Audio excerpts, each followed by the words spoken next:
Welcome back.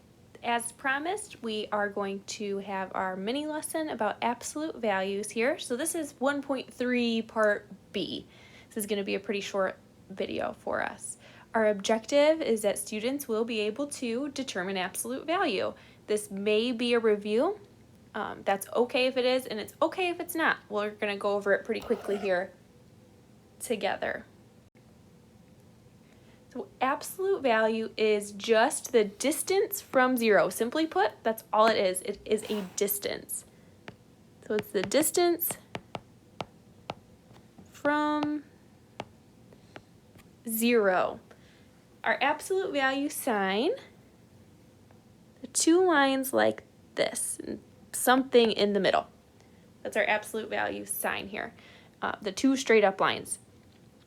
And this is part of grouping, remember, from order of operations. So this is the distance from zero. So say we've got our number line here, and we'll make this 0, 1, 2, 3, and we'll do -1, -2, -3. This is the distance. The important thing here is that it cannot be negative. If you look right here, if you know me already, then you know that I do not like to run. No matter how much I hate running, I cannot run a negative distance. Trust me, if I could run -3 miles, I would. That's what I would look like if I tried to run any kind of distance at all. So it's the distance, always a positive. We want to know the absolute value of 3. How far away is 3 from 0? 1, 2, 3.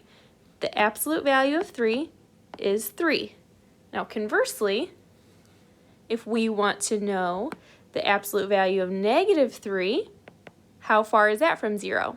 1, 2, 3 spots. So the absolute value of -3 is also 3. Now the reason that I've got a little washing machine over here, not a reminder that I need to do my laundry, which I do.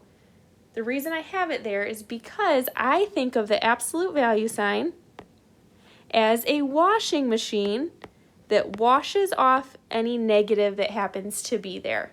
So if there's a negative, the absolute value is going to wash it right away. We can also have operations in here. So if we have like the absolute value of 1 minus 2, that's the absolute value of -1, which is 1. Well, it's washing off those negatives. I hope this was helpful or maybe a refresher for you, and have an absolutely fabulous day.